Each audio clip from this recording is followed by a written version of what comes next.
ಹೆಚ್ಚುತ್ತಿರುವ ಜನಸಂಖ್ಯೆಯೊಂದಿಗೆ ನೀರಿನ ಸಮಸ್ಯೆಯೂ ಹೆಚ್ಚಾಗುತ್ತಿದೆ. ಈ ಸಮಸ್ಯೆಯನ್ನು ಗಮನದಲ್ಲಿಟ್ಟುಕೊಂಡು ಪ್ರಧಾನಿ ನರೇಂದ್ರ ಮೋದಿ ಅವರು 2019ರ ಸ್ವಾತಂತ್ರ್ಯ ದಿನಾಚರಣೆಯಂದು ಪ್ರತಿ ಹಳ್ಳಿಗೂ ಕುಡಿಯುವ ನೀರಿನ ಸೌಲಭ್ಯ ಒದಗಿಸುವ ಆಶಯದೊಂದಿಗೆ ಜಲಜೀವನ್ ಮಿಷನ್ ಆರಂಭಿಸಿದರು.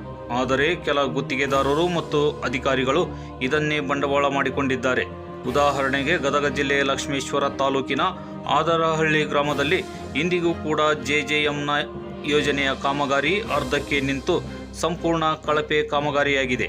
ಆದರೂ ಕೂಡ ಸಂಬಂಧಪಟ್ಟ ಅಧಿಕಾರಿಗಳು ಇತ್ತ ಗಮನಹರಿಸದೇ ಇರುವುದು ವಿಪರ್ಯಾಸವೇ ಸರಿ. ಇನ್ನಾದರೂ ಅಧಿಕಾರಿಗಳು ಗುತ್ತಿಗೆದಾರರ ವಿರುದ್ಧ ಸೂಕ್ತ ಕ್ರಮವನ್ನು ಕೈಗೊಂಡು ಜೆಜೆಎಂನ ಕಾಮಗಾರಿಯನ್ನು ಪೂರ್ಣಗೊಳಿಸಬೇಕು ಎಂದು ಆದರಹಳ್ಳಿಯ ಗ್ರಾಮಸ್ಥರು ತಮ್ಮ ಆಕ್ರೋಶವನ್ನು ಹೊರಹಾಕುತ್ತಿದ್ದಾರೆ. Nagaraj Lamani, news bureau, N+ news.